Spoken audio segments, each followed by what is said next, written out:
Hey, Josh. Good morning. Good morning. Good morning. I was looking down. Sorry. Wasn't quite ready. It's 8 o'clock.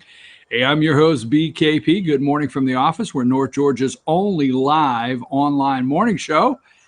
And Josh, let's start out telling everybody or showing everybody how they can contact the show at any time. There you go.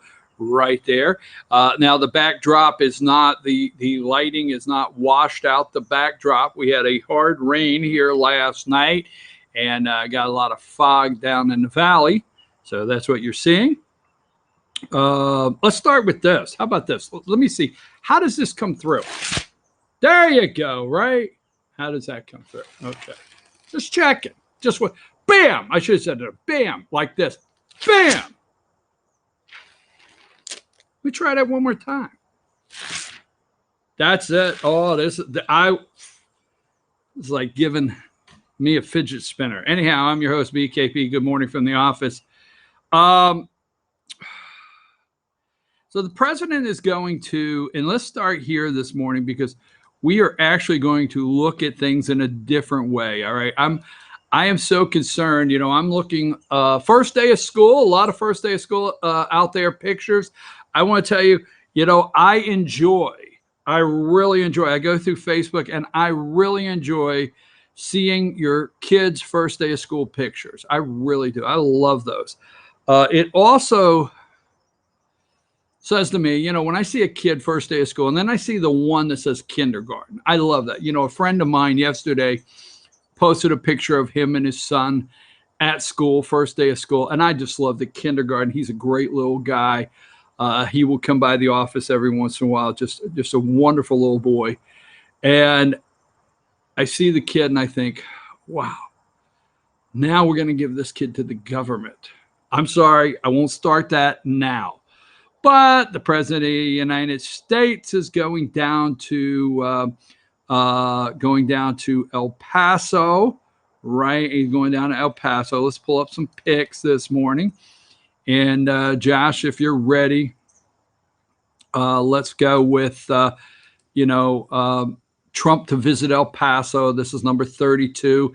And number 32 there, Josh, Representative Veronica Escobar of Texas, which she is the representative in El Paso County there that took the place of Francis O'Rourke, okay, which we're going to talk about that. The media is going nuts this morning over the president's tweet of how insensitive it is going after a presidential candidate at this time. Did the media miss Francis saying, "Are you essing me? He's an effing racist"? Did they miss all that? So anyhow, here you go. Trump to visit Dayton and El Paso. And this is the CNN reporter at 1:03 a.m. Eastern time this morning with Veronica Escobar. And she is saying, I have been to the bedside of victims. They're begging me, please don't let him come. Wow. What if after Dylan Roof, was that his name, that went into a black church and killed innocent people, if they would have said, Barack Obama, don't come? See, the don't come to our town is created. That anger has been created by the left, not the president. He does not have hateful rhetoric against any group in America. I'm just saying. So here you go, the media. There you go. The Dayton mayor, number 33. I will meet with the president. It's my obligation. Trump to visit Dayton and El Paso. Mayor Nan Whaley, Democrat from Dayton, Ohio.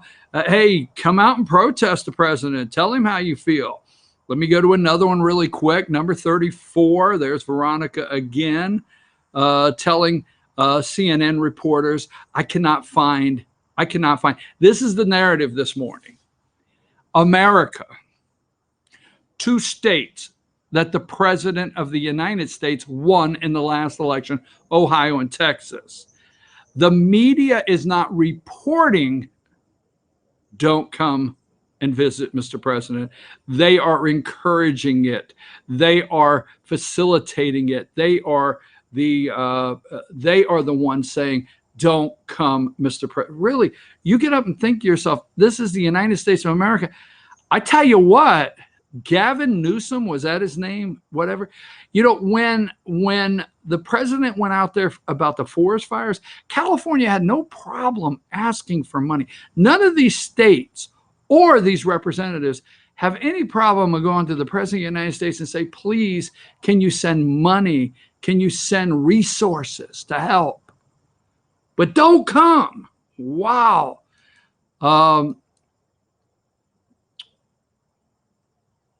Number 36. We're going to go through a couple of these because let me tell you something. I am in fear, and I don't want to use the word, I'm not a fear monger, but I'm in fear of our freedom this morning because I want to say something to you in a little bit. Gunman motivations rattle El Paso. Residents say racism has never been prevalent in the community. We just didn't have it before. Number 37. Gun safety advocates protest Senate Republicans. And we're going to talk about that in a minute because Republicans are running to sing Kumbaya with Democrats on red flag laws. And we're going straight into that. And I'll tell you, I am so worried about that. And we're going to talk about it. Okay. Gun safety. Demand vote on gun violence measures already passed in the House. This is where we're at, folks. Don't forget, number 39, you got to love, Como, prime time, number 39, Town Hall, America Under Assault, the gun crisis, right? Here's the manipulation of America today, number 40. Number 40, should the Senate pass the increased background check bill already passed in the House? Okay, gun safety advocates protesting. 67% say yes. I am not being mean-spirited. I'm not stoking racial, this is not hate speech. 67% of 90, I'm going to give you this. Here's the question. Should the Senate pass the increased background check bill already passed in the House? I'm going to give you my own poll that I did not take. 99%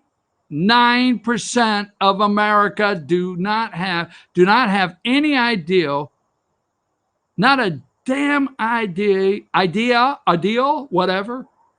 Got mix up, L-E, idea.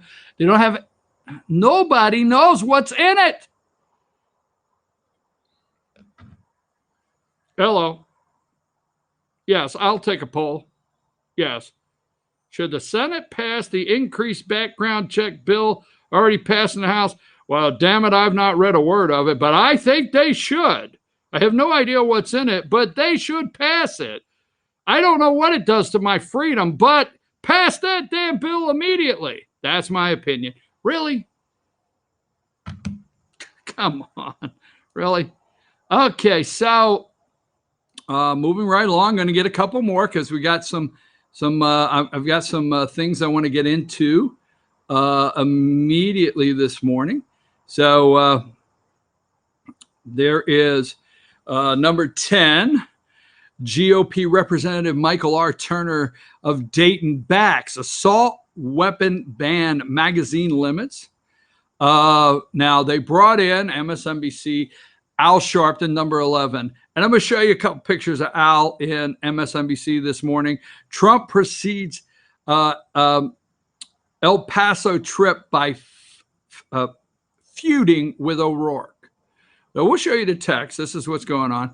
And let me give you number 15. I took this screenshot for a reason. Number 15, Josh. This is Al when they announced him at 6 a.m. this morning on Morning Joe. Look at that face. So they always announce all of the lefties they're going to have on the show for the morning, and they have Al there. And I took a script. This is Al saying, I hate you damn white people. I can't wait to get my shot. Oh, my God. Insensitive, right? I said shot. Let me see. How could I say that? I can't wait to tell you damn people, white people, how much I hate you this morning. I can't wait. Here's number 16. I want to go through these and then we're going to talk. Here is MSNBC first thing this morning. Last night, all in with little Chrissy Hayes. Little Chrissy Hayes. Is Chrissy Hayes gay? I don't know. I haven't looked that up. Little Poindexter kind of guy, right? Representative Veronica Escobar. We don't want Trump here. Okay. Here's Joe, Gumby head. He looks like Gumby. Just friggin' take number 17. Will you do that for me? Take number 17, right? And then Google Gumby and look at this damn Gumby looking, whatever. Trump to visit grieving cities despite objection. Who the hell told you the president and the first lady want to visit? Oh my God. Can you believe this?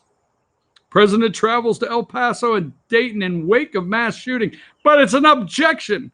Why they have gone through the hospital rooms and they're saying, please don't let Trump come here. Axios, one big thing this morning, number 18. Unanimity. I'm sorry, I can't get that. Unanimity on one question. So they did, this is Axios number 18. They did, this is on MSNBC, like at 5:55 this morning. Jim Vandehei of Axios says, unanimously, did I say it? Wow. Unanimously in one question, we had a focus group that everybody said, ban military type style weapons. Oh my gosh. Okay. So we know Peter Strzok is suing the government. We'll get into that later. Okay. Let me see what else I have here. Okay. So going through here, let's go to 29. Building up where we're going. Okay. 29. Red flag gun control bill pick up momentum with GOP in Congress. Red flag gun control bill. Now, you do realize that mental health, I mean, I'm so tired of it, mental health. So extreme risk protection orders. Protection from who? Who gets the orders? Who gets the enforcement? Will there be is this the opening for a new behemoth of a government agency? Could we have an extreme risk department in the government? We'll look at that in just a minute because I want to talk about that one, right? So let's see, where was I at there? I think I was right here. Okay, so we got the GOP is behind bills in Congress for gun seizure. Gun seizure, look at that, number 29. GOP gets behind bills in Congress for gun seizure. Under pressure to act, move to take weapons of those posing dangerous gains momentum. All right, let me see what else I have here. All right, so let's do this. Let me remind you of something. And what we need, here is what the media wants, okay? They want healing. Oh, no. We do not discuss, okay? We do not discuss cause. No. We do not discuss these universities in this country. You know, they're going to tell you the universities in this country have to have the high-speed internet, the fiber, to get done everything they need to do in their virtual classes. So what they could do is have 500 kids show up in this massive auditorium to take a physics class. I don't know. And the next thing they know, some professor jumps up on a screen. His ass is not even there. He's gone and recorded, or she's gone and recorded 12 sessions, speeches that they're going to give, whatever, right? Now, they got the gamers. The gamers have to have. The gamers, the all-night gamers in America have to have high-speed internet. I can't go there right now. So let me just say this. We're going to talk, and this is where I'm going with this morning. We're going to talk about the red flag laws and the things that scare me, absolutely scare me. Okay. Let's go to number 9 for a reason. Number 9. Okay. Wait a minute. Let's go to, I think it's, number 9. Let's go to number 8 first. 8. Go to 8. Look at the picture. We'll come back and talk about it. Number 8 happens to be President Bush. Look who's behind him. CIA, FBI, new Homeland Security Secretary, Tom Ridge from Pennsylvania, former governor of Pennsylvania. That's the Patriot Act. Patriot Act. Remember, we got 9/11. We got the Patriot Act. A little extra surveillance, right? And then, because did we need to surveil under the Patriot Act for terrorists, or did we also need to surveil the American people that were looking into 9/11? Now, I'm going to get into that. I don't want you. This is an inclusive show today.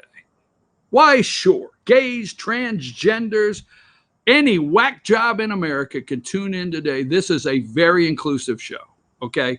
Because no matter how damn crazy you are out there, and I don't use crazy in the clinical sense, like you need to be in the rubber room right now or padded cell, not using, I'm talking just a little touched in the head that you know, transgender, gay, whack job in America, tune in, because your rights, no matter who you are about to be.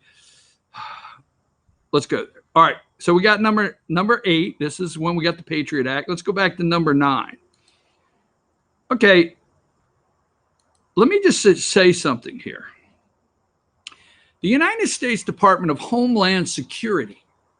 Now think of this. Wait a minute before we go there. Extreme risk. Protection orders. So are we going to have an extreme risk protection agency? Oh, I'm the crazy one, right? I'm the one that's lost it this morning. We got that Homeland Security. Why, after 9/11, we rushed into motion and we were going to do everything to stop terrorism. Well, good. We should. But we got Homeland Security out of it. Patriot Act, Homeland Security. The Department of Homeland Security. Just a quick note.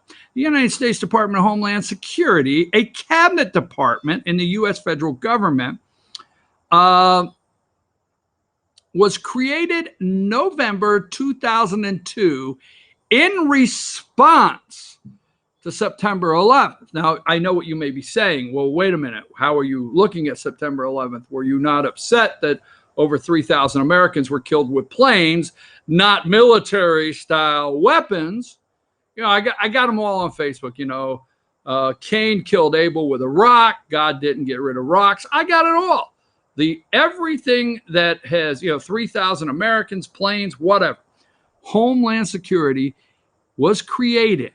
Okay, I want to think about that in response to 9/11. What did we get from that creation? Homeland Security now has 240,000 employees.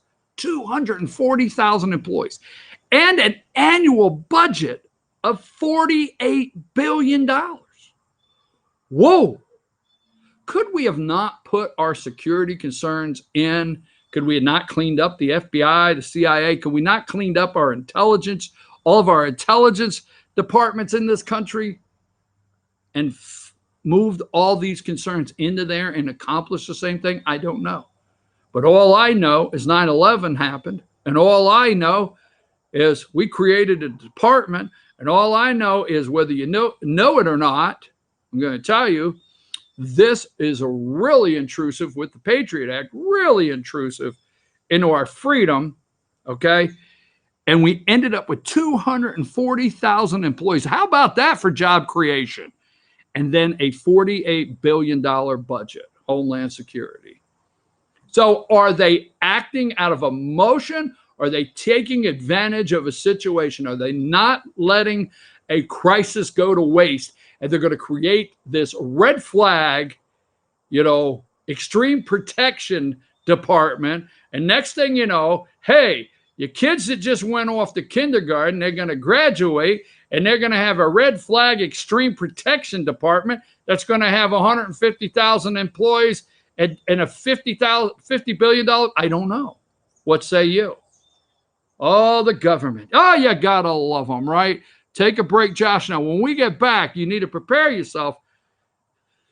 I'm going off the rails as soon as we return. Josh, let's take a quick break. Good morning from there. Whoa, Josh, don't go anywhere. Did you go anywhere? I hope you didn't go anywhere. Don't go anywhere, Josh. Thank you. Let's play the video. This is what they want, right? Because the reason Obama reared his ugly head. I don't know what to say. He reared up, and he there's no place for hate. And you know what? They don't want President Trump in Dayton, and they don't want President Trump in El Paso. But what if, just what if the president, you know the video I want, Josh, when I say go, what if the president went to El Paso today, not Trump? What if former President Barack Hussein Obama went to a memorial service in a big church in El Paso today and did this? Go, Josh. Amazing grace. Amazing grace.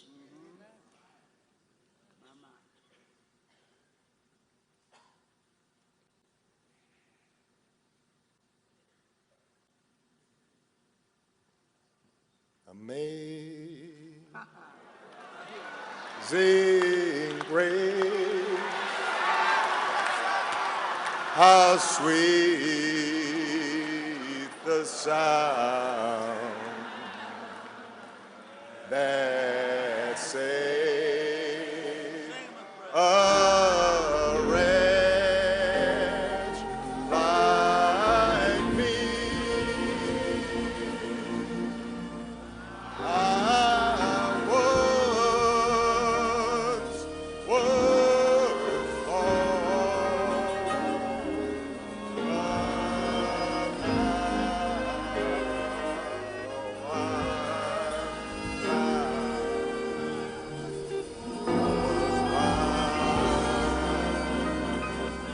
but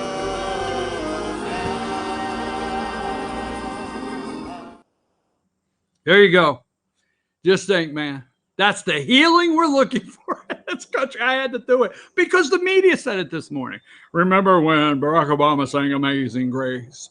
That's the kind of healing the country's looking. These people are crazy as hell. The deep state, corrupt corporate media, they are crazy as hell. Now, there's a move to take over your internet. There's a move to clear out all the fog, the cobwebs, the crazies, and give the internet to the deep state media. They are failing so bad because we are researching our own stuff. And if they can get us out of the way on the internet, they may be able to reclaim the only way America has to get information. And that's what they want to do. We'll talk about that. If President Trump would just go to a church with a whole church of Latinos today in El Paso and stand up there and sing Amazing Grace. There you go, folks. Take us to break, Josh.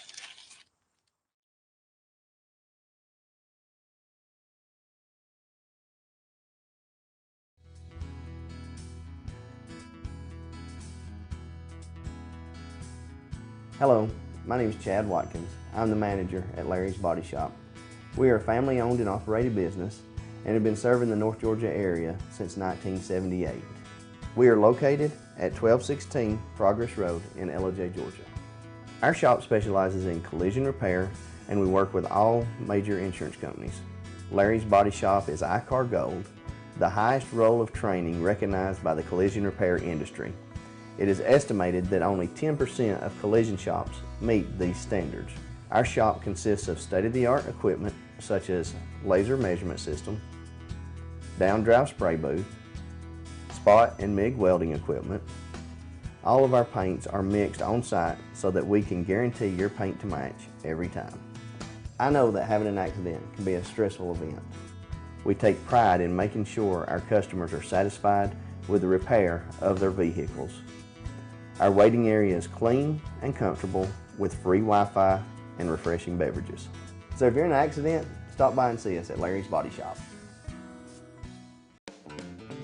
Ace is your healthful place for paint and home goods, tools, outdoor living, and lawn equipment. But did you know Ace Hardware of Blue Ridge is a little bit more? We have hunting rifles and accessories for your next hunting trip. We have Amish furniture imported directly from Ohio. And we have Ace Custom Woodworks for all your custom wood project needs, from cabinets to artwork. Ace Hardware of Blue Ridge, we have your new house in stock.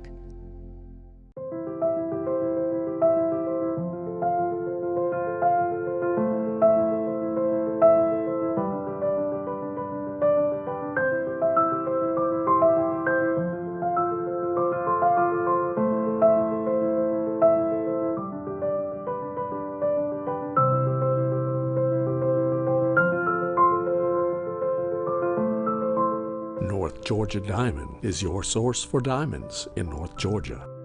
Better days ahead. The summer savings are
Okay, folks, we're back. I'm your host, BKP. Good morning from the office, North Georgia's only live online morning show. Now, the backdrop, it's not the camera has the backdrop whitewash. It is, I can't say white. What, Josh, if you could type me something that I don't use white. I mean, I have to try to back away from the word white. That's going to be struck from AP. Okay, standards. Probably AP standards will have white struck. So anyhow, it's not whitewash in the back. We had a nice rain last night and a little fog over there in the valley behind me.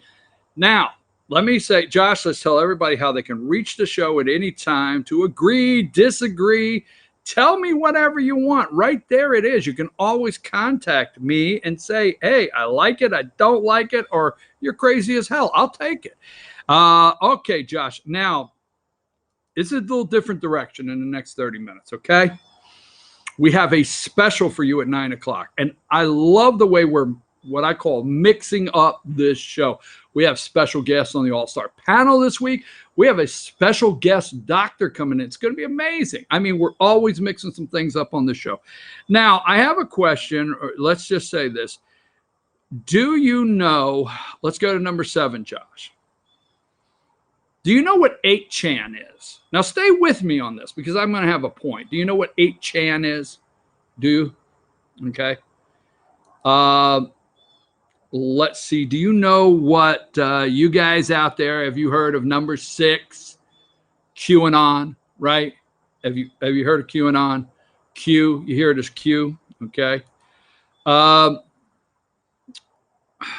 Number 4, there's Q right there. Put up number 4. Have you heard of these things?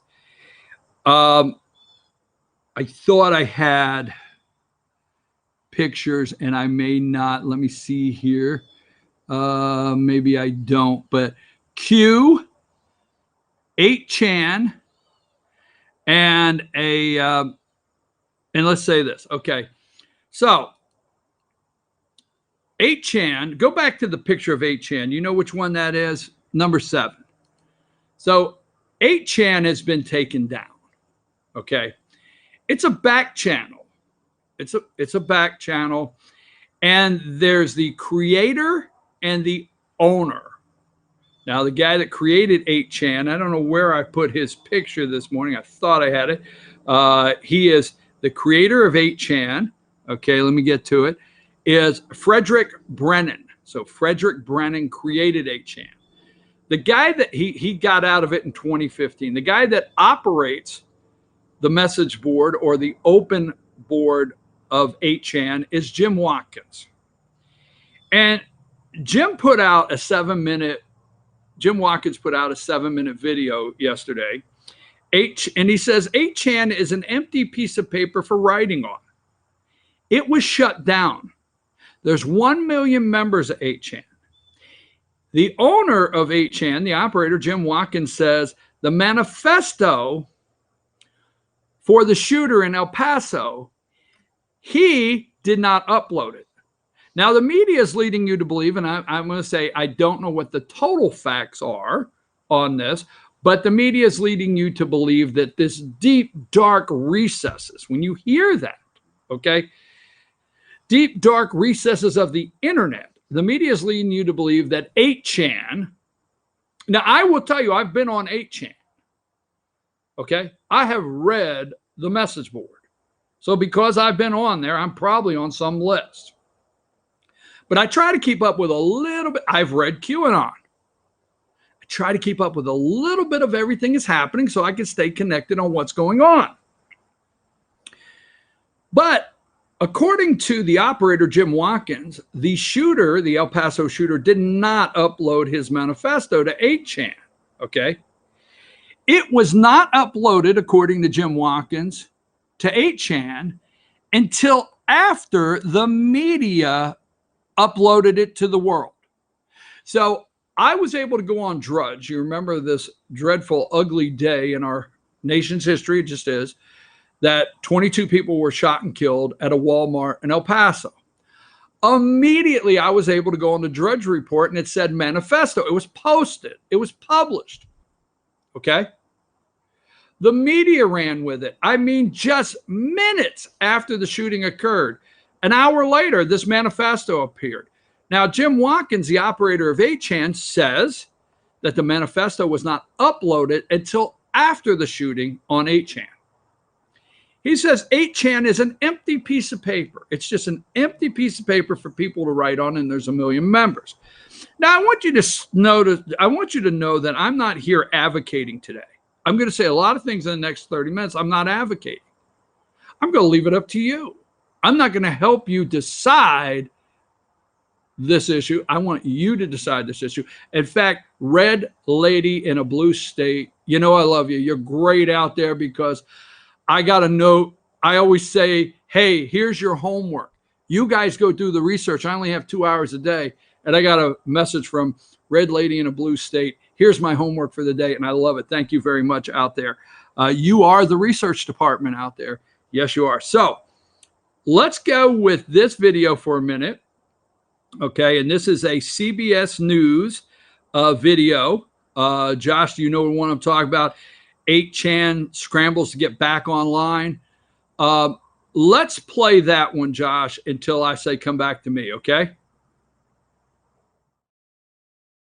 The online message board 8chan just came back online after its network provider Cloudflare dropped it over the weekend, and then it went dark again. We've been sort of like... It's touch and go, it seems, over the past literally just a few minutes. The suspect in the El Paso shooting allegedly posted a racist and anti-immigrant manifesto to the site just moments before opening fire at a Walmart, killing at least 22 people. This was not the first time a suspected mass killer has used 8chan to spread hateful messages. In a statement, Cloudflare said 8chan had crossed the line and has, quote, repeatedly proven itself to be a cesspool of hate.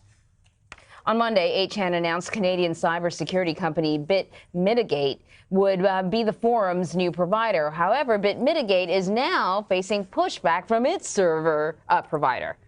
So this is all detailed in a new article that's been posted on CBSNews.com. Joining us now is the author and reporter of that report, Graham Cates. Good to see you. Good to see you. So 8chan, we've been looking online at your phone, our computers. It came back on briefly, then it went off again. What's going on? Yesterday, BitMitigate had its own servers cut off. And what happened was a company found out that they were kind of unwittingly providing service to the company that was protecting 8chan. And almost within an hour of finding that out, they cut it off. And now there were two companies scrambling to figure out how to get their services back online. It wasn't just 8chan, but it was the company providing its cybersecurity for them. It looks like that problem has maybe been resolved for now. Just within this last couple of minutes, we pulled up 8chan on my phone. It's back online. But it was spotty. I loaded it once and it was up. I loaded it a second time and there was a notice from BitMitigate, this isn't working. And then I loaded it again and it was working. And what you could see happen today is as the new server provider for the security company that's protecting 8chan gets identified, we'll have to see how they respond to that. Right. Maybe they knew they were going to be the server provider. Maybe they were just rented, filling out an online form. Right. I wonder if we're going to see sort of a game of whack-a-mole almost as people target whatever sites or services support 8chan. Okay, so that's just brief, okay? Now, I'm not advocating 8chan. I've read 8chan. I'm not advocating it, but, okay, immediately, they were taken down, okay? And they were taken down by their provider, their host, okay? So what I want to get to here, it might be a little boring, but it's nuts and bolts. We have a host. FYN has a host. Team FYN Sports, we have a host. We have host providers. We all do. Anybody you're watching on the internet has a host provider. So in the red flag laws, that's why I'm breaking this down, not here advocating for 8chan or against 8chan. But what I want to pick apart is the red flag laws. Extreme risk protection orders. Will the host, now this particularly is Cloudflare, will the host of my site, your site, these other sites that we do our research on, get government orders on when they're to identify red flag internet websites? And will they be able to send them in? Will it be up to the host of my show to send into the Extreme Risk Protection Department and obtain orders and directions to take my site down? Oh yeah. Go with it. I'm crazy. Go with it, right? The host of 8chan took it down, okay? Now, the owner of 8chan, we're going to play just a minute because I would like for you to go find it. And the reason I'm putting it up is I want you to go find it and I want you to listen to the owner. Let him have his day in your court, not the deep state corrupt corporate media. So then he's a small business. When Cloudflare took it down, he goes over and gets this company called BitMitigate to host it. BitMitigate puts it back through their streaming service. Now, not to break down what everything happens, how it happens, but a streaming service. We all have to have that. Immediately, it gets identified. So that is what a red flag. So immediately, BitMitigate puts it back up after Cloudflare takes it down. And what happens? It gets identified, red flagged. And the streaming provider for BitMitigate takes it down, crashes it again. It's done. Just saying. So Josh, I want to play just a minute. This is the owner.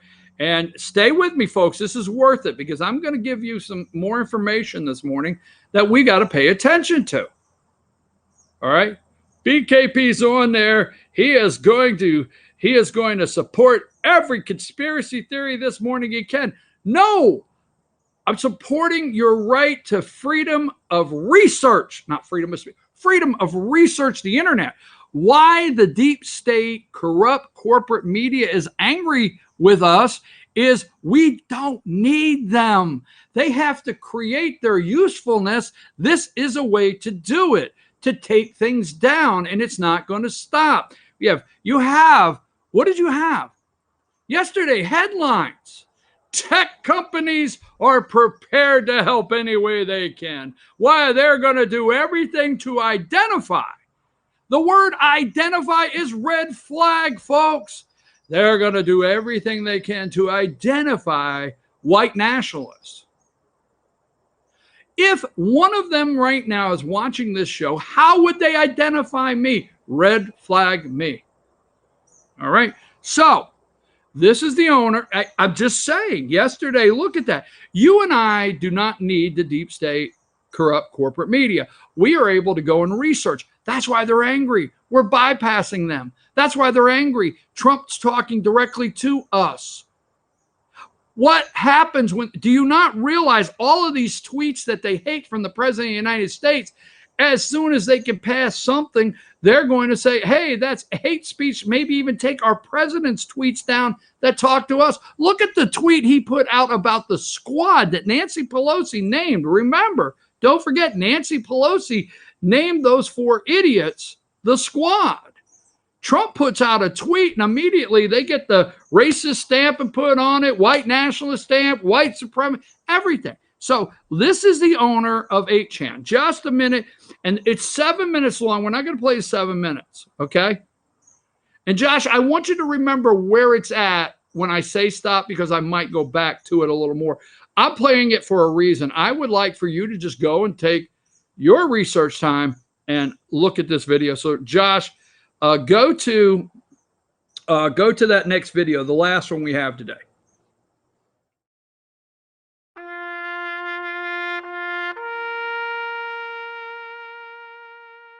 What a sad weekend.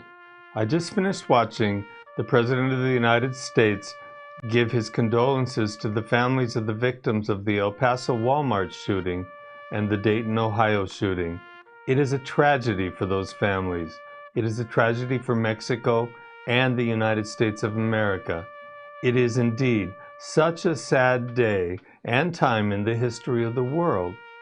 The worst sort of monster shoots up random people, that it is the fact that insanity is obviously involved. One of these shooters even shot his own sister. It is terribly sad. We are lucky that at least he was not able to continue shooting, because quick-acting law enforcement was able to kill him within a minute of his attack in Dayton. The president has asked tech companies to work with law enforcement to help solve these problems.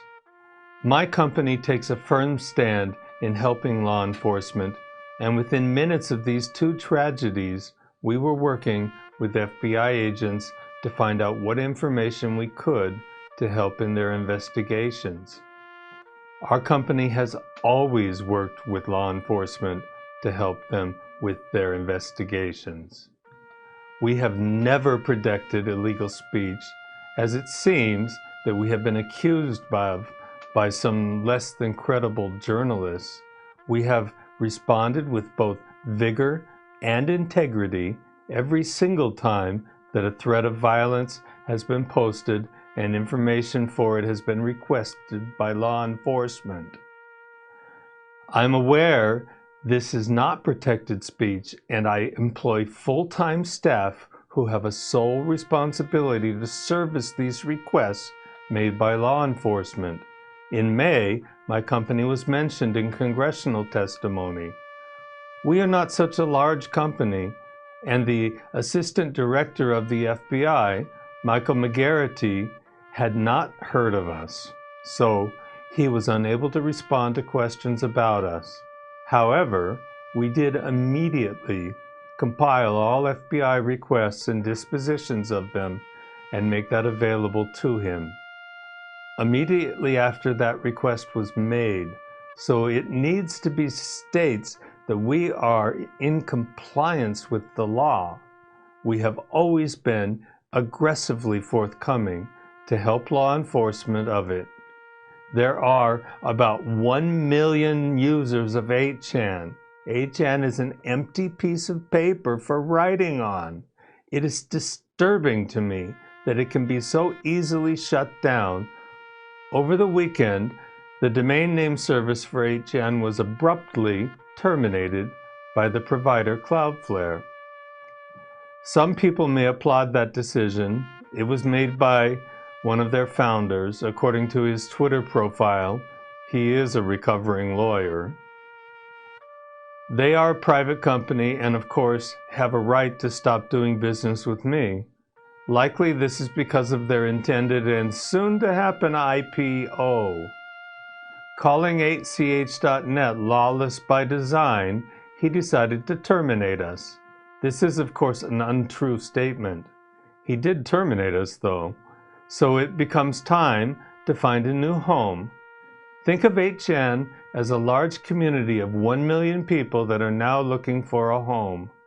First of all, the El Paso shooter posted on Instagram, not 8chan.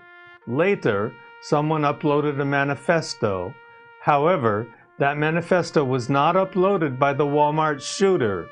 I don't know if he wrote it or not, but it was not uploaded by the murderer. That is clear. Okay, let me come back to this, okay? I am not making your decision on 8chan. I'm not making any of your decisions. I am not the government. But let me tell you something. Let me tell you what else you'll find on 8chan, okay? Put up, let's go with number 6, okay? Number 6, QAnon, okay? And this is at a Trump rally, okay? Trump rally. Let's put up these two people. I don't have their names. These two people, number 5, are Trump meets with QAnon supporters right there in the Oval Office. They went nuts over that, okay? Let's go to number 3 at a Trump rally. Somebody hands number 3, holds up, "We are Q," okay? And let's just leave number 4 on the screen for a minute, Josh, while I make a statement. You know what? Let me look at the camera and say this. And I'm going to do an admission. I'm going to admit to something right now. I have friends out there that believe the earth is flat. Yeah, they're my friends. I love them. I have friends. This is not me, folks. And I'm not going to give you where I'm at on these things. Let me start off. I got friends out there that think the damn world is flat. I love them. They're my friends. I got so many friends out there that watch these YouTube videos and can prove it to me, right? I've got friends out there that believe that 9/11 is an inside job. Why, they have emailed me throughout the years the YouTube videos that show where World Trade Center 8 just collapsed and how the engineer showed I got it. I love those friends, but I got them out there. Okay? I got friends out there still trying to find out who the hell killed John F. Kennedy. All right? My friends are figuring out who the hell killed John F. Kennedy. I love them, but they're out there, right? Not out there, but they're out there, right? I've got friends, let's see what else, that do not believe we landed on the damn moon. They believe we went out to the desert out there and it's all staged, and I've got the YouTube videos of the footprints and check this out, and I've got friends that send me those all the time, but they're out there and I love them. They're my friends, okay? I got friends at Area 51. They're researching Area 51. They've been out there, for 50 years, swearing that the UFOs and the government's hiding this and that. They're out there, and I love them. They're my friends, right? I got a friend that just posted a UFO sighting the other day. I don't know if they got probed. but they're out there. They're my friends. Guess what, America? You have the damn right to go research that. You have the damn right to believe that. You can go and research that and look at that. But guess what? The internet has given the opportunity, true or false, on all the things I just said, okay? That's not what we're doing right now. But you have the right to go research. You have the right to read. You have the right to dig deeper. You have the right to go on an 8chan. I know they're going to say, oh, are you overlooking some of the language and stuff? No, I've seen what has been posted on there. But you have the right to go to 8chan and read Q. You have that right this morning. And that's what they're upset about. Is you and I are doing our own research. We're not waiting for a government-issued explanation. We're not waiting for a press release from our congressman and a press release from Nancy Pelosi. We're not waiting for Mitch McConnell and Chuck, what the hell is that ugly guy's name from New York? Chuck U. Schumer, right? We're not waiting for them to come to the podium and tell us what's happening. We are looking for ourselves. That's the crux of it, right? Crux of it. We are looking for ourselves. We are not accepting anymore. We are putting firearms together that we feel one day we may have to defend ourselves against our own country. In fact, the founding fathers said, you know what? We may have to bear arms against our own government. Now, oh my God, shoot. I just made another damn list. But anyhow, but see, they don't like that. You have to be stopped. I have to be stopped. Now, what has happened more or less since President Trump became president of the United States? What happened? You and I decided we did not need to tune into NBC. We decided we don't need to tune in to ABC, CBS. CNN has crashed. Totally crashed. We don't need Newsweek magazine. They're crashing. We don't need the failing New York Times. We don't need the failing Washington Post. We don't need them. We're doing our own research. Why? We are finding out the truth about Ilhan Omar, the congresswoman that is probably in the country illegal in Minnesota. We're finding that out ourselves. While we have found things out about AOC that we did not need the nightly news to protect us from, right? No. And that's the problem. And I say the problem, that's the problem, okay? Now, let me say this, okay?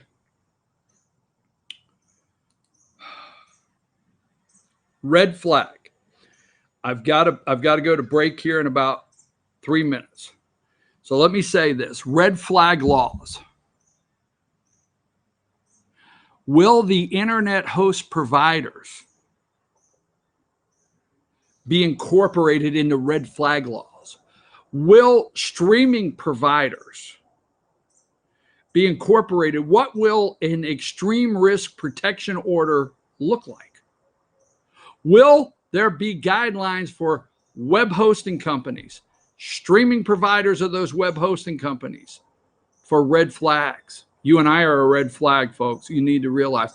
Because see, if we can't do our own research tomorrow, everything here, this emotional, let's go to the lie they told America this morning and they're telling. The biggest lie they're telling this morning. Josh, Josh, let's go to, I had it here just a minute, that big lie that America's being told this morning. I had it. I'm going to find it. It's going to happen. Josh, let's go to number 40.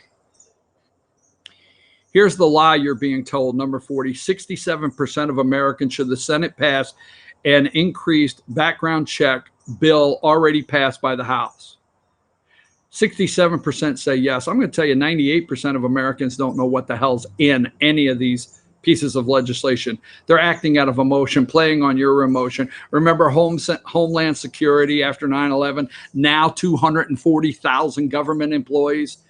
Huh? $48 billion a year budget.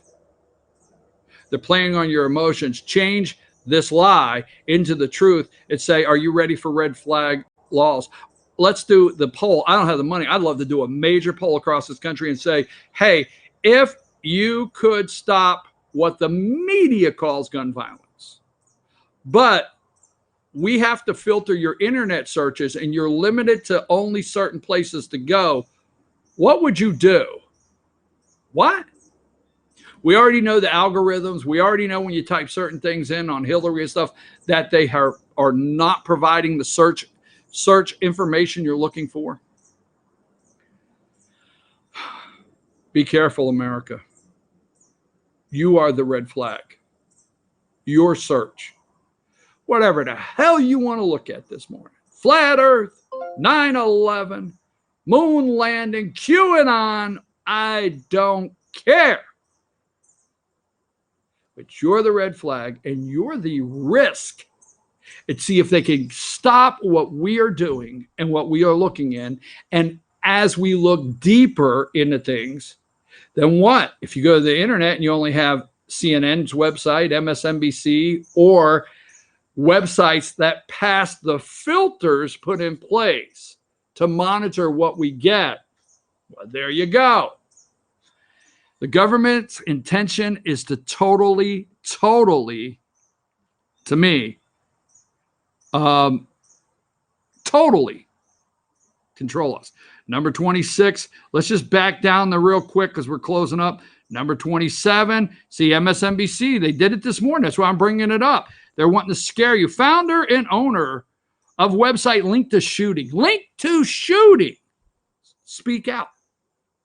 Now, Jim says they're not linked to it, but you notice they've already done their investigation, the deep state media, corrupt corporate media, linked to shooting. Speak out. There you go. Look at that. Scare you in America. Here's number 27. You can see number 27. 8chan was taken down. Number 26, Josh, co-founder and owner of website linked to shooting. Speak out. Here is the creator, number 25. He has a bone disease. I forget what it's called. This is founder and owner of website linked to shooting. Speak out. You notice the narrative on every single one. Number 24. Number 24, the founder of the website linked to shooting. Speak out. That's right. And let me get to that one more time. Hang tight, America. I'm almost done. 8chan creator is Frederick Brennan. He's the guy that was in the wheelchair. You listen to operator Jim Watkins. Watch his 7-minute video. All right, watch the 7-minute video. And before I go, folks, Josh, let me tell you, we're not looking at the shooter. So let's go with this. Let me say my last very great controversial words for you this morning. Number 44, Josh. We're back to school.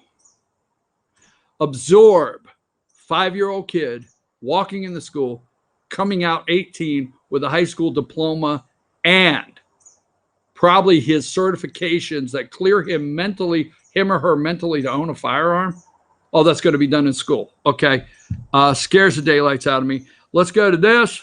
Number 1. Okay. You people in America need to realize that number 1 is a damn guy. Okay.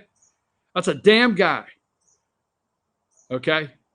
All you damn freaks out there, that's a damn guy on a Victoria's Secret wearing undies from a Victoria's Secret. Holy smokes. And you're wondering what the hell's wrong. And I wonder if this damn guy in Victoria's Secrets can pass the mental health. Oh my God. So one more thing. I'm getting to it.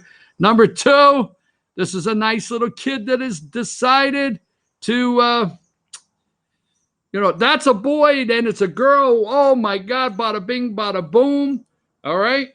Boy, girl. I don't know what the hell is the difference right there. Let me say this. I'm going to wrap up this show. CNN. This is CNN. QAnon is one conspiracy theory to rule them all. Rule them all. And there's another CNN. You leave the little guy up there on the screen. And don't forget, the World Health Organization will stop classifying transgender people as mentally ill. Not me. All right. You're crazy as hell, people. Red flag. Let me tell you what's wrong. All right. Dad, stay in the home. Have the kid with the mom. I know I'm getting in so much. I don't care. Have the kid with the mom, stay at the home. And I'll tell you what, about 3 years old, go buy him a damn baseball glove and go out in the backyard and play catch. And let's see if some things turn around in America. I'm your host, BKP. We have a big, big special for you on the next side of this break. Have a wonderful 6-7 minutes. Back right after this.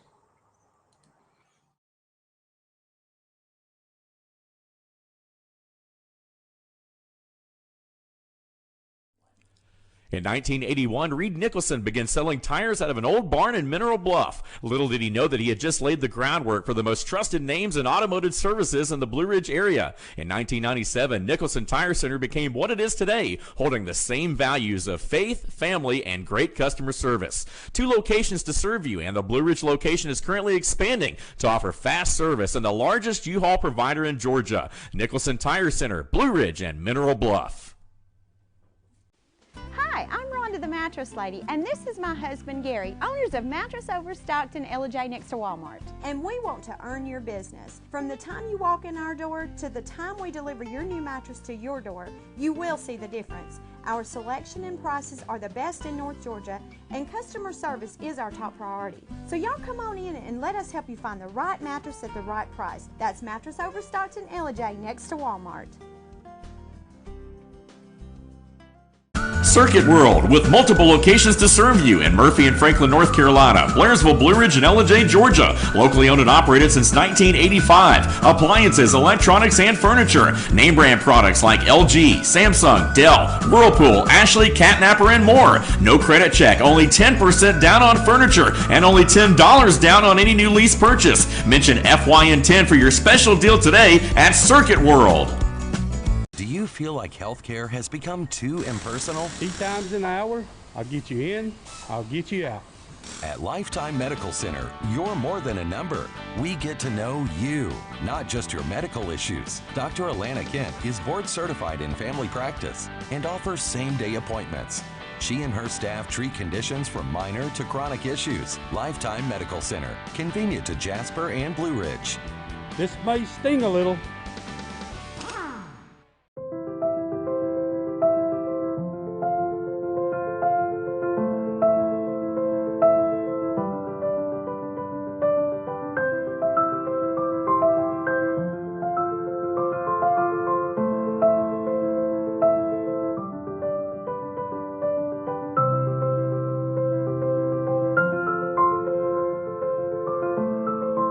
North Georgia Diamond is your source for diamonds in North Georgia.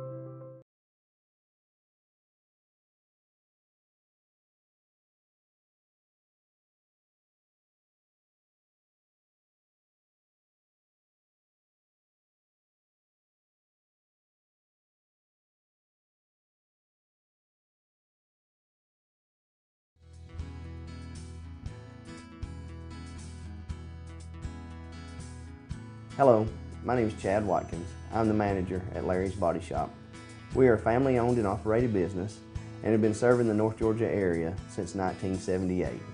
We are located at 1216 Progress Road in Ella-J, Georgia.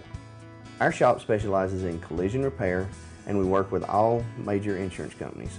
Larry's Body Shop is ICAR Gold, the highest role of training recognized by the collision repair industry. It is estimated that only 10% of collision shops meet these standards. Our shop consists of state-of-the-art equipment such as laser measurement system, down-drive spray booth, spot and MIG welding equipment. All of our paints are mixed on-site so that we can guarantee your paint to match every time. I know that having an accident can be a stressful event. We take pride in making sure our customers are satisfied with the repair of their vehicles. Our waiting area is clean and comfortable with free Wi-Fi and refreshing beverages. So if you're in an accident, stop by and see us at Larry's Body Shop. Ace is your healthful place for paint and home goods, tools, outdoor living, and lawn equipment. But did you know Ace Hardware of Blue Ridge is a little bit more? We have hunting rifles and accessories for your next hunting trip. We have Amish furniture imported directly from Ohio. And we have Ace Custom Woodworks for all your custom wood project needs, from cabinets to artwork. Ace Hardware of Blue Ridge, we have your new house in stock.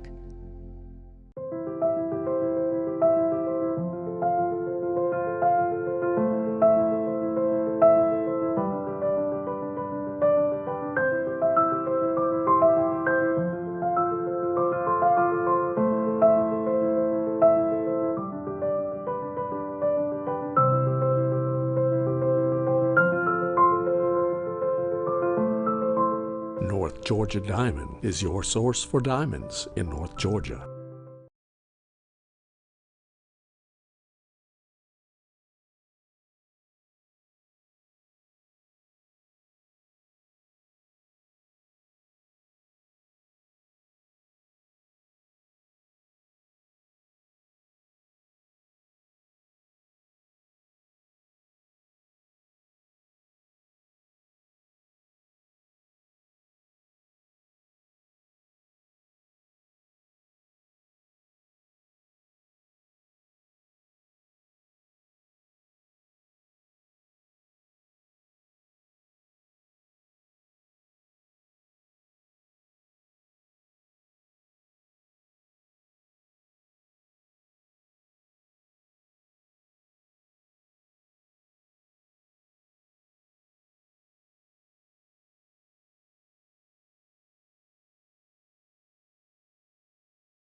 And good morning, North Georgia. My name is Richie Stone. I am in for BKP this hour. It is 9:09 here, and on North Georgia's only online morning show. I think I got that right, didn't I, Josh? Yeah, been a little while. Brian, as I'm sure he told you, is on assignment this hour, so I'm filling in. Always happy to be here. It is a beautiful Wednesday morning, 71 degrees here. It's still very much summer, but I keep seeing all these end of summer posts. People saying that farewell to summer, goodbye summer, this is it, and meanwhile I'm out here burning up. But it feels nice this morning. Should be another heater today, though. The interesting thing, though, about what I'm getting at with all this is that school has started across much of the state. Saw the back to school post on Monday, but interestingly enough, here in LJ they go back today, Wednesday, which seems a bit odd. You would think they would go back on a Monday, but I have no idea what's behind that. But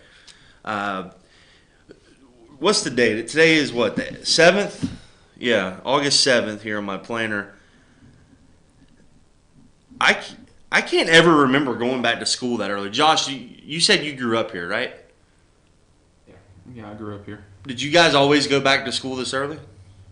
I feel like it was more towards the end of August. Yeah, same here. And then, growing up, I grew up in Gwinnett County, and we would go back. I remember as a really small kid, it was almost like the last week of August, and then it kind of started getting pushed back. I remember my junior year of high school, we had our first football game on the 15th, and it was really early. It was really hot, and a storm came in, and one of the typical summer storms that caused a hour and a half delay caused us to lose the game, and that first game of the season ended up being the tiebreaker for the playoffs for a non-region game because we had a 3-way tie. That's a long story, but point being, it was way too early to be starting the season. But now, I mean, the fact that they're going back today, and it's on a Wednesday, kind of caught me off guard. There was a little bit of traffic in town, a little bit of buzz in the air. Did you guys ever go back on a Wednesday, Josh? Do you ever remember that? I think there was once towards the end of my career that we went back midweek. I think it's because when a new school year starts, you kind of lose half the week getting everything in order. Right. So I think they just start that way. That way, when the first full week hits, they're ready to begin, classes and like it's a regular day at that, or a regular week at that point. So it kind of gives you the 3 days to get everything knocked out as far as like passing out the syllabus and making sure you're where you're supposed to be and know where your classes are and all that kind of thing. Well, that makes sense. And then like at the end of the semester, I guess finals week and stuff would be another short week, like a Monday, Tuesday, so it all kind of balances out. Yeah, I believe too that they have the opportunity. I don't remember because it's been a little while since I was in high school, but I believe you have Me too. a couple days to kind of change classes, like if you want a different math or something, you have a day or two for that to happen. So that just happens in that first few days. And then Monday, hit the ground running, normal schedule. Yep. Well, here I am questioning it, and heck, maybe it's the best idea ever. I might be blending college rules in there a little bit too. It all kind of blurs together these days. For me, I thought college was the best because it started late and it ended early as far as the calendar goes. Yep. I remember always being out. It's because there's not as many like teacher work days and stuff that make you expand that semester. Yeah. You just go for your 18 weeks and you're done. Whereas in high school, there's more holidays and random days thrown in and early release days and all that kind of stuff. Yeah, you're right. And with the buses and everybody's got to get their time in and get paid too. And I don't know. Brian talks about this a lot, obviously, to our regular viewers about how much we spend on education and how much possible waste and all that sort of thing. And I don't know. I know a lot of. I have a very close friend who teaches in a neighboring county, and they've started a system where they don't go back till like after Labor Day, and they also get out, I want to say before Memorial Day, but they go maybe an hour or more during the day. Yeah, I've seen that before. And I want to say they even have Fridays off or Mondays off, something crazy like that, to where the idea around it is for a local government, you're going to spend way less on just turning the lights on, and having having the building full and having to pay the cafeteria workers and the bus drivers and that sort of thing. It also gives the teachers like a full day every week to put their lessons together and not have to worry about the kids. So a lot of this is evolving. You know what I mean? Yep. And it's something, as we progress. The phone's off. I just broke rule number 1. If I were in high school, I would be in trouble right now. Yeah, you'd be getting that taken up by the teacher. Yeah. When I was in school, they didn't even, no questions asked. You couldn't even have a cell phone. But now, from what I hear, it became such a prominent thing that they couldn't really do anything about it. But yeah, I believe there's some classes that will implement phones. We did in college. Oh, really? Yeah, in our bigger classes, you would have a teacher that would maybe have a question pertaining to the class. It'd be like a little quiz almost, and you could text the response in using your phone, like text A to one of those 5-digit numbers. Really? Yeah, and it would give you live, real-time results right on the screen. Kind of like on Who Wants to Be a Millionaire, when they ask the audience kind of deal. That's exactly it. That's interesting. And that's what kind of fascinates me about education in the 21st century is all the is how you integrate the technology. Especially like when it comes to textbooks. Like I have another really good friend who grew up in South Georgia, and the public school system in his little tiny county, they were using books from the 1970s. You know what I mean? It's like 40, 50-year-old books. And the way it is now is, you can get all your textbooks on like an iPad or even on your phone. And the amount of money that saves these school systems. But then again, you have probably the people that own the books are like, whoa, hey, hang on over here. We have a 50-year relationship. Aren't you going to still buy from us? So you got to wonder what what goes on kind of behind the scenes with all that. And yeah, it's funny you bring that up. When I was at Georgia Southern, I was an education major, so I spent a lot of time in middle schools because that's what I focused on was 4th through 8th grade. Yeah. I would be in a school that would be, like you said, working with old textbooks, chalkboards still in some of the classrooms. And then I was in schools that were in the middle of that transition. They were getting some of the Promethean smart boards, as they call them. Yeah. Making the move to getting like mobile iPad labs and things like that. And then there were a couple schools I got in that were full-blown, like more technology than I had ever seen in a classroom. I had to learn what some of it did because we didn't have it here in LJ when I was in school. And so it's crazy how there's not really a standard, There's so many different schools that are on different levels. Right, and how the things are happening so fast that, for instance, when I was at Valdosta State, like we got this, I was the video coordinator for the football team, and we got this system that was just supposed to be state of the art as far as like file sharing amongst coaches and being able to break down film and get it in the system and share it. Mm-hmm. And within like 3 years, it was obsolete. And you got to think that's something that also scares these smaller counties is that you make a big technology investment and then in a couple years it's outdated. Yeah, a lot of them rely on grants and stuff to even make that initial purchase. Right. And then, like you said, it's outdated. And it's not to say it won't still work and serve its purpose, but you Sure. still feel bad about buying something with that money and then it not being, the newest thing on the market and being the standard that people go by. What? So you went to Georgia Southern. What county did you do your student teaching? I was in Screven County, which is Sylvania. Mm-hmm. I was in Effingham County in Rincon. Wow. I was in Claxton. The county is escaping me that Claxton's in. Claxton's the home of the fruitcakes, right? Yep. Yeah, I was at Claxton Middle School. I was in Metter once. I was never actually in Bullitt County. I never was lucky enough to get a close by school. I always had to travel. So you were very well acquainted with rural school systems in Georgia. Yes. The one thing that was, I guess, most surprising to me, the first school I walked in was Screven Middle School in Sylvania. And I walked into the school and there was a long hallway right at the end of the front door there. And at the end of it was a lady with one of those little push carts, like you would see teachers, moving the mobile teachers that would go classroom to classroom. Right. And it was stacked high with breakfast. And the kids were just walking in and just handing it out. Well, when I was in school here, we had a little 4-digit code we'd punch in when we got our food, and it would deduct money from your balance. There were a handful of kids on the free and reduced, system, but you still logged it with your number. Right. These kids didn't do anything. The entire school qualified. Well, they said the entire school, aside from 2, qualified for free, not reduced, but free everything food-wise. So they didn't even have a log system. They just gave the food out, and that kind of baffled me a little bit because I'd never seen anything like it. And the burden that places on a rural school system is unbelievable because that's every day.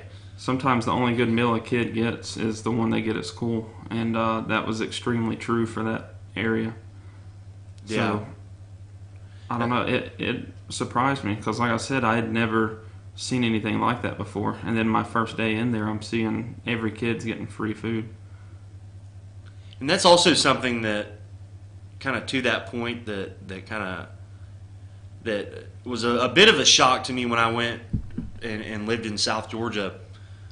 Was kind of the residual effect of really, desegregation in the 70s, and how a lot of your people that could afford it, people of means, all these new private schools were set up in the 70s, and that's where they sent their kids. So these public schools ended up being, filled with people that couldn't afford private school, and it creates that system where the public school system isn't getting the support, and it's just something you don't really see in North Georgia or in Metro Atlanta. Right. And it was something that really I didn't understand at first, but it was almost like made me think back to Remember the Titans and all these old stories you hear, and that it's very much still in practice. It's it's ingrained in the culture, and it's a lose-lose situation, for the taxpayer, for the student, for the parents, and I think that's why you see the whole issue of school choice being such a big deal in rural Georgia, and rural America, and something like Common Core and how that all. How that whole thing, I think, had the best of intentions, but it really outraged people because of taking away certain. Well, it took away control. any creativity on the teacher's part. Right. The one thing that I liked about Common Core when I first heard about it was that across the nation, people were going to be on the same page at all times. So that helped when a kid from Seattle, Washington has to move to Ellijay, Georgia, and he can walk in the classroom and it's like he never missed a beat. Because I can remember a lot of kids moving in when I was in school, and we'd be going over a segment or something, and they've already learned it, and they've already covered that where they came from, but there may have been things we covered that they hadn't reached yet, and now they've lost it. And if you're talking a month or two of lost education when it comes time to take your test at the end of the year, that's a big deal. So I liked that part of it, but Common Core, like I said, it took the creativity away. That's why I'm sitting here. I'm not in a classroom. My concentration was math, and I have a lot of good shortcuts that are still educational shortcuts. They're not shortcuts just to be quick at math, Mm-hmm. They're good fundamental ways of doing math. The problem is you can't teach them because on a lot of the newer tests, you can lose credit for not showing your work properly. You can still get the right answer and not get 100% credit on that question. So it kind of took some of the fun out of it for me. Yeah, and don't even get me started on the math stuff. That's unreal. Well, that was even an issue for me when I was a kid, and this is going to sound crazy, but in my head, the way I do math is actually the way they teach Common Core now, how they separate and break it up. Well, that's exactly what it is. Common Core is meant to teach you the exact reason why math works the way it does, but it should be something you show them once or twice so that they have an understanding of it, not the way they should have to do the problem every single time. Right. Yeah, like kind of breaks it apart and you see the nuts and bolts, but is it really a practical thing? Or really, and even if it's practical, I mean, there's, you can fly to Miami or you can drive to Miami, but everybody likes vacationing in Miami. So is it really? And this is my bone to pick with Common Core, is that, like you said, it takes away the creativity. I think a teacher should be allowed to teach it however they want, as long as you get to Miami, right? In this sense, but it's something that really influences politics. Obviously, I mean, you see a lot of single issue voters on this, and you see, I think, to get to the bigger point here, the governor, Brian Kemp, has. I just saw recently he's trying to do away with the last of it. Right, and that was a major part of his campaign, and you notice the Democrats don't really want to go there, because I think it has to do with unions and public school funding and wanting to just keep pouring money in there when we already spend more money per student than we ever have, and it's only going up. Mm-hmm. So the question then becomes, okay, if more and more money doesn't make people happy with our school systems, does it mean that they're just destined to always be unhappy because they want it as a political issue, or is more needed? And I think the governor's doing a good job of getting local voices back into the game. The biggest thing is, and I'm sure this goes for every industry out there, you need people who are experienced in that field making the decisions. Yeah. The problem with the Common Core and a lot of the things in education these days is the people making the decisions have never been in the classroom. They don't know what's best for students or for teachers, and once they replace, not replace, but once they get people in there making the decisions that need to be, I think education will get back to being a good thing, viewed as a good thing. Isn't that a shame that it's not viewed as a good thing? Yep. And it shouldn't be a hot topic that we're debating over and running politics over. Education should be about building for our future. We need to get back to teaching things that need to be taught in school, and teaching, letting teachers, like I said, have that creativity to get in there and teach how they want to, as long as they get the desired result at the end. That's all that should matter. It's insane how many kids can't do basic necessities in life. They get to college and they don't know how to live because a lot of those classes are non-existent anymore. I still remember taking home ec class and learning basic things, and I don't even think they offer it in a lot of places now. Because it's offensive. Yeah. And it's... I had to carry a baby around and take care of it when I was in middle school, and had to learn how to cook and do, basic math, not applying it in a math class, but applying it into checks and balances and knowing how to manage things like that. Same here. We had to keep they gave us an egg that we had to carry around for a week or so. Yeah. And if you cracked your egg, you failed. And you'd be amazed how many people cracked their egg. Yeah.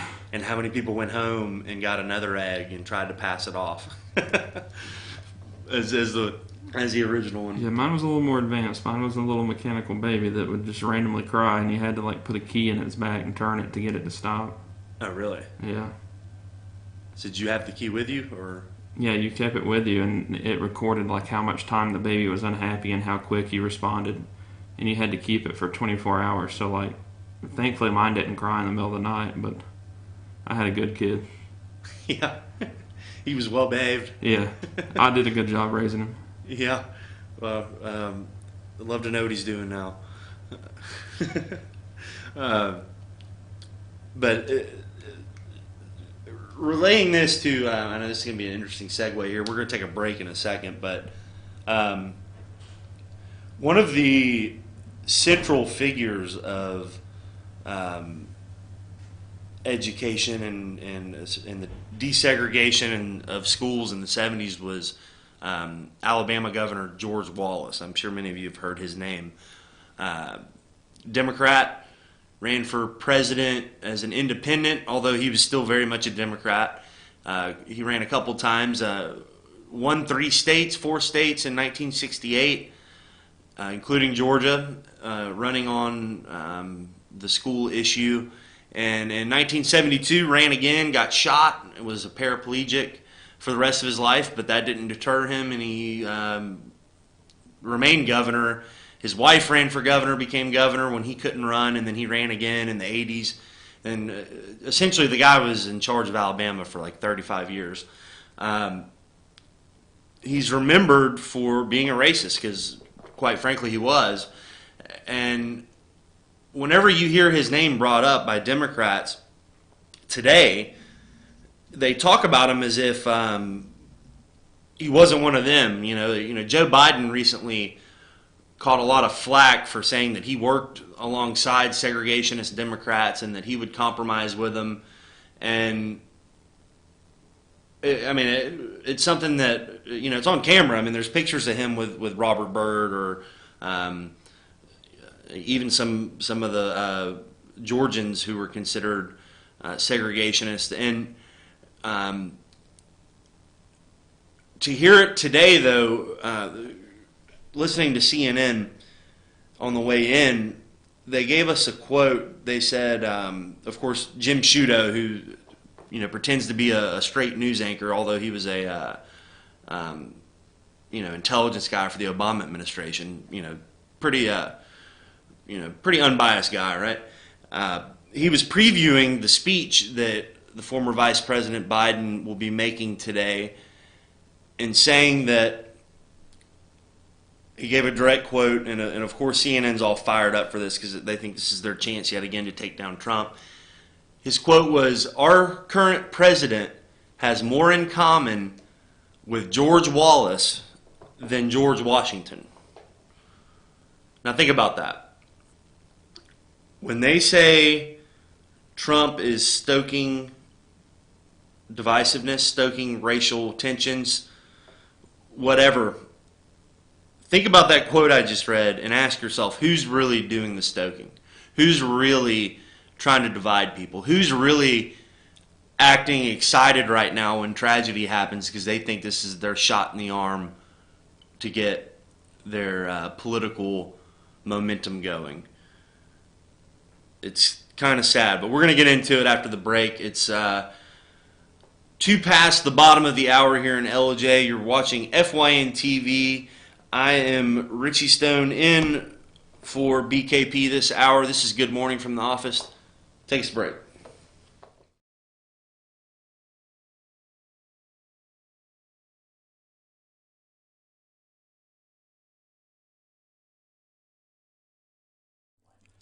In 1981, Reed Nicholson began selling tires out of an old barn in Mineral Bluff. Little did he know that he had just laid the groundwork for the most trusted names in automotive services in the Blue Ridge area. In 1997, Nicholson Tire Center became what it is today, holding the same values of faith, family, and great customer service. 2 locations to serve you, and the Blue Ridge location is currently expanding to offer fast service and the largest U-Haul provider in Georgia. Nicholson Tire Center, Blue Ridge, and Mineral Bluff. Hi, I'm Rhonda the Mattress Lady, and this is my husband Gary, owners of Mattress Overstocked in LJ next to Walmart. And we want to earn your business. From the time you walk in our door to the time we deliver your new mattress to your door, you will see the difference. Our selection and prices are the best in North Georgia, and customer service is our top priority. So y'all come on in and let us help you find the right mattress at the right price. That's Mattress Overstocked in LJ next to Walmart.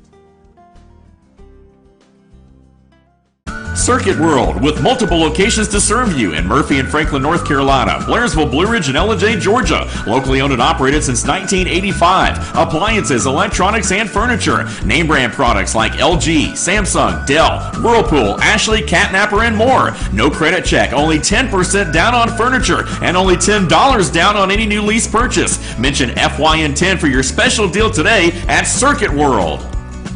Do you feel like healthcare has become too impersonal? 3 times an hour, I'll get you in, I'll get you out. At Lifetime Medical Center, you're more than a number. We get to know you, not just your medical issues. Dr. Alana Kent is board certified in family practice and offers same-day appointments. She and her staff treat conditions from minor to chronic issues. Lifetime Medical Center, convenient to Jasper and Blue Ridge. This may sting a little.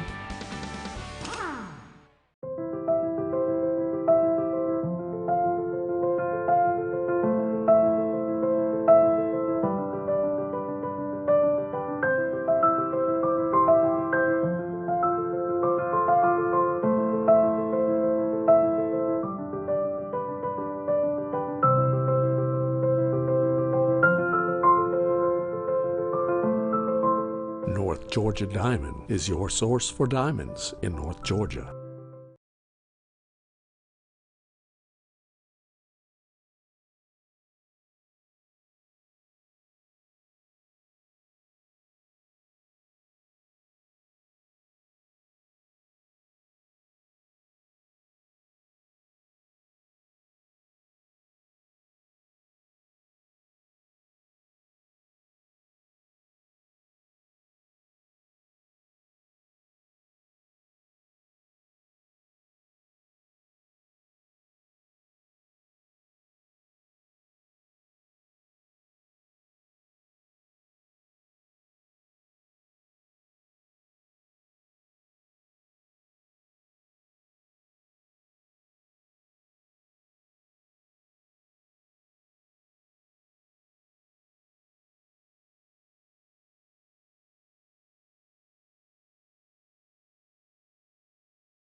And welcome back.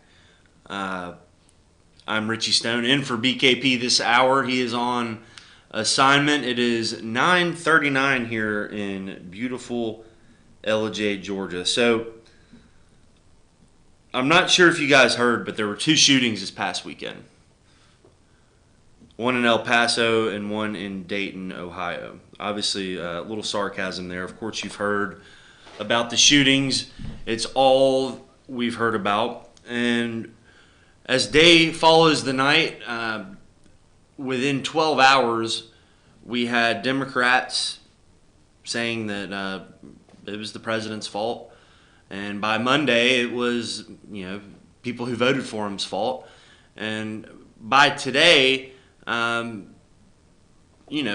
we're basically a country overrun by the KKK and white supremacist, white nationalist, and any other word they choose that they have made up since Trump became president or a candidate. So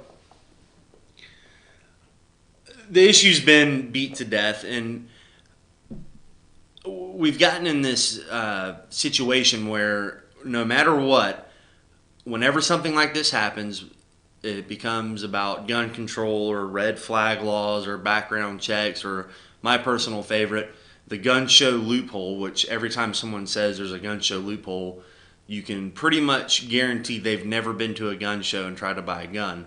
And it's the same thing over and over again. David Hogg resurfaces.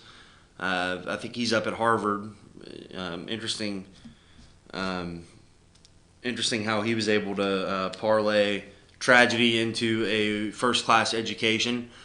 The typical people resurface. The people on Twitter, the leftists, get angry and start blaming the NRA. CNN has a town hall tomorrow. I mean, it's the same thing over and over again.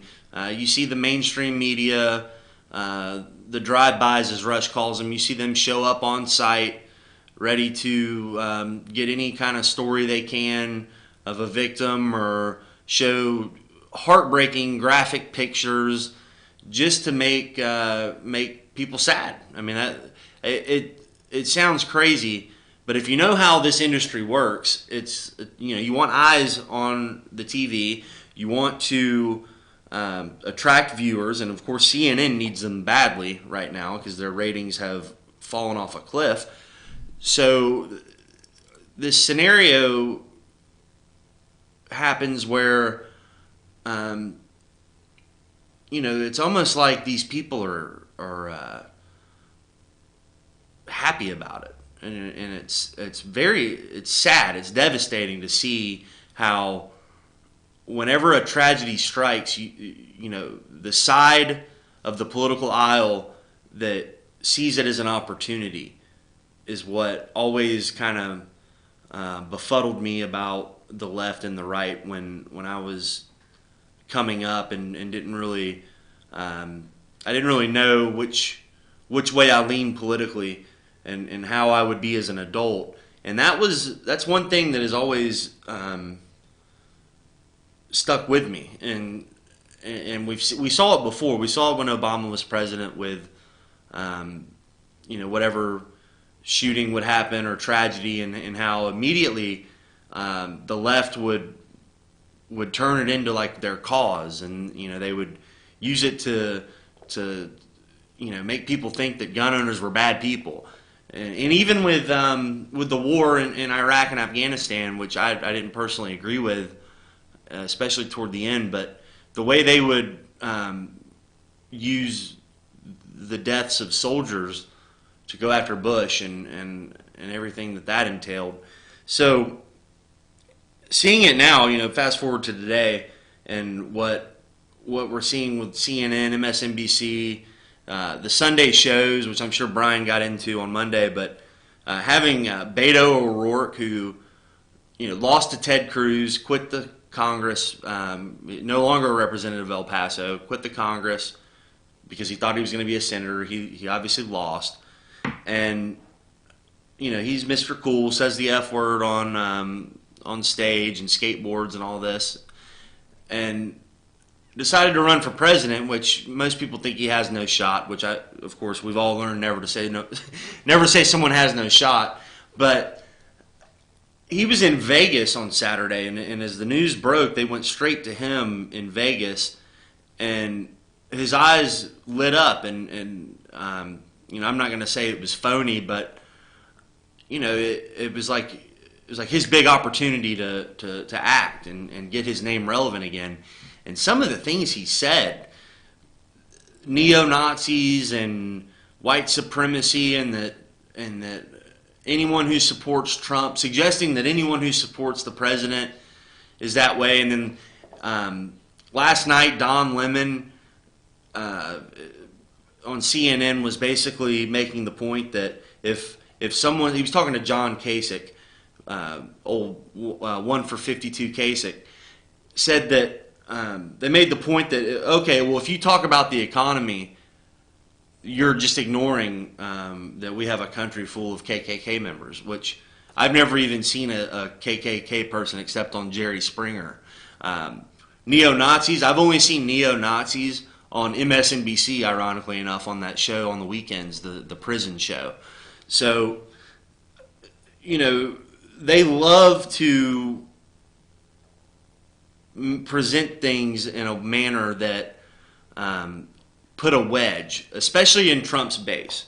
And here's what I mean by that. In politics in this country, everything is always presented from a standpoint of, well, it's the Republicans to lose, right? The Republicans have to, or it's the Democrats' race to lose. Everything is, no matter what cycle it is, no matter what history tells us about incumbencies and third terms, and you know, what happens after in a midterm of a first-term president. No matter what, it's always, oh, well, the Democrats are gonna win, but if they lose, it's all either someone cheated or the country's racist. I mean, you know, the last 3 Republican presidential elections, you know, whether it be Bush Gore or Russia collusion or Ohio exit polls, there's always some reason to explain away why they lost. They never actually lose, you know what I mean? And in reality, the narrative they give is the opposite. They will never tell you, they'll never admit that right now they're in trouble for 2020. You know, the president had a lot of momentum this summer, and including last week, being able to have a strong economy, job growth, to the point where people are so busy living their lives now that the Great Depression of Obama's over, that they're not really locked in on politics. So when something like this happens, it forces people to see it because it's such a tragedy, and they treat it as if it's an opportunity to, you know, to really over-exaggerate things, to put a wedge in the Republican base because they know they have to do that to win. Look back to 2018. I was talking to a political insider, a friend of mine down in Atlanta, and we were talking about specifically the District 6 in Congressional District 6 that Karen Handel held but lost to gun activist Lucy McBath. And to hear it now, Lucy McBath is known as the gun control advocate that got elected, and that, you know, she's a sign of progress because a Republican district not only elected a Democrat, but they elected a gun control advocate, which couldn't be, well, I guess technically it's true, but when that general election cycle happened, Lucy McBath dropped the issue of gun control. She quit talking about it. It wasn't on her ads. It was all about health care. And it's something that was not at the forefront of people's mind. This is one of the better examples of my overall point here. She didn't mention it, right? I mean, she mentioned it maybe if she was fundraising or with a friendly crowd, but when it came to television ads or radio ads or debate, you know, she would lighten her stance and say, well, common sense gun control or background checks, and would really forgot the issue altogether. Yet when she won the election, she got to Congress, and it was like, oh, Georgia elected this, great fighter for gun laws. And Josh, do you mind hitting the cough button real quick? Do you mind hitting the cough button? I gotta clear my throat.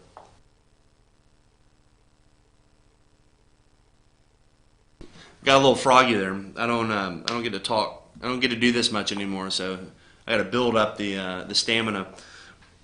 So when McBath finally won, you saw her doing all of this national media and talking about gun laws, and within a week, her and Pelosi on stage together talking about their gun control plans, and it wasn't what she really ran on, but they presented it if she did. Once the election happens and she's in there, they can tell the story however they want. They can make it out to be something it wasn't. This happens all the time. And in particular with that race, Lucy McBath only won by 1 percentage point, right? Throughout the campaign, the polling indicated that Karen Handel was up by 1 point until the last week of October. And it shifted to where McBath went up by 1 point. And the interesting thing about that, what happened during that week, was when the fake bombs went to CNN. I say fake bombs meaning, they were bombed. They looked like real bombs, but they weren't real. They weren't explosive. They were designed to scare people. So when all of that happened and CNN, 10 alarm fire, had everybody out on the street doing live broadcasts, making it very dramatic. Meanwhile, Jim Acosta took a selfie with it, and I don't know if we can find that picture on the internet, but if we can put it above my shoulder over here, that'd be interesting. Just to get an idea that if they were really scared of a bomb, why are they that close to it?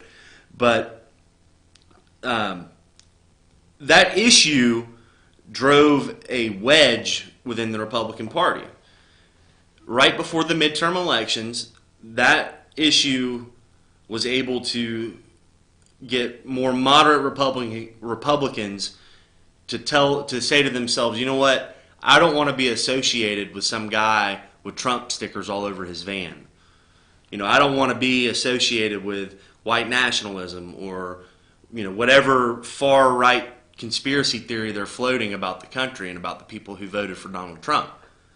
And it worked. It worked in some areas where the margin for victory was razor thin for Democrats. And that's when the polling turned.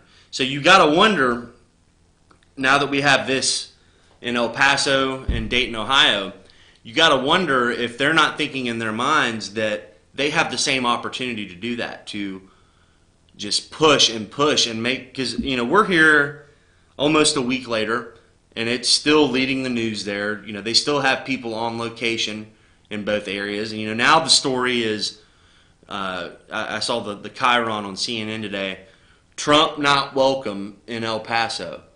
Now, who gets to declare that? He's the president of the United States. I mean, would the president of Mexico be welcome? Because they're giving him lots of favorable coverage.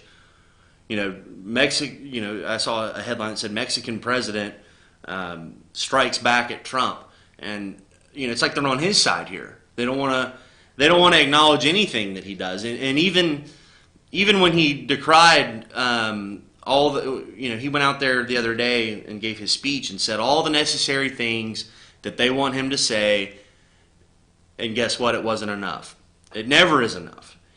If he didn't go to El Paso, they'd say, where's our president? See, he doesn't care about them.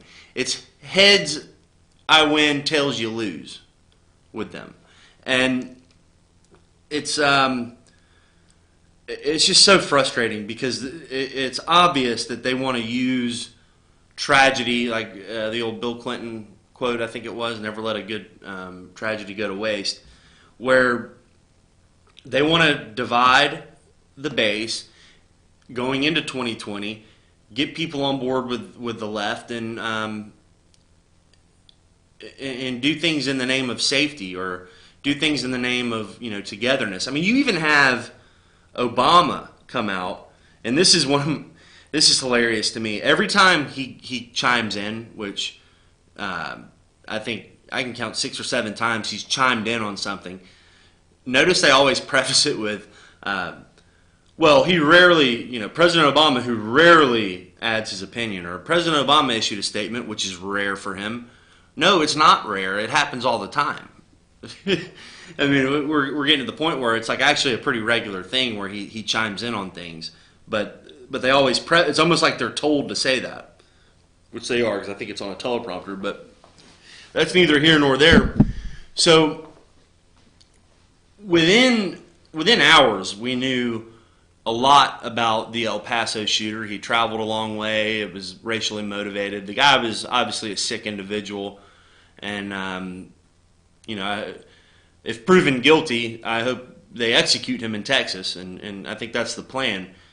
But for some reason, we don't know anything about the Dayton shooter. Now, if you go through their social media profiles, you find that the Dayton shooter was a Elizabeth Warren supporter, hardcore leftist. Maybe that's why we don't know anything. Maybe that's why they're still saying, oh, we have no motive for the shooting in Dayton. That's because they don't want to look into it. They don't want to view him as one of them. Whereas I think a lot of us on the right, we look at them all as sick people.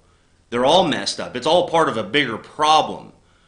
It's not something that fits into a narrative. It's something that is actually quite sad, because it's reflective of a generation of young people who, for whatever reason, whether it be loneliness or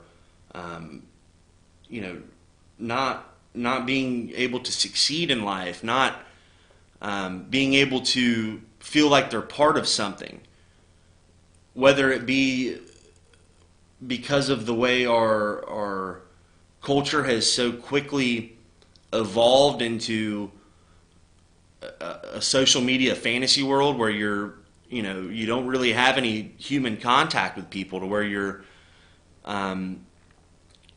to where your only friends are on your telephone screen on Facebook and social media, and you see everyone else out there living these lives that just seem so glamorous, because that's all you see is when people post things of the beach, or on top of the Empire State Building, or traveling around the world once a week, and the sense of despair that creates. And it's something that obviously I'm not a doctor, I'm not an expert, but there's just so many little things you notice that has created this sense of depression, really, for lack of a better word, amongst young people, young men, and it's a cultural degradation, if that makes sense. It's something that when I see it from 30,000 feet, when I take a step back and try to assess it, it's something that you got to wonder if all these people are like, oh, toxic masculinity and wanting men to not be men. You got to wonder if that plays a role. You got to wonder if the people who are yelling the loudest about white males, or I'm trying to be delicate here, you got to wonder if they're not the ones that are creating this sense of despair, and to have a voice. You don't deserve to pursue happiness. You're the problem. What do you think's going to happen? These people, they're going to believe it.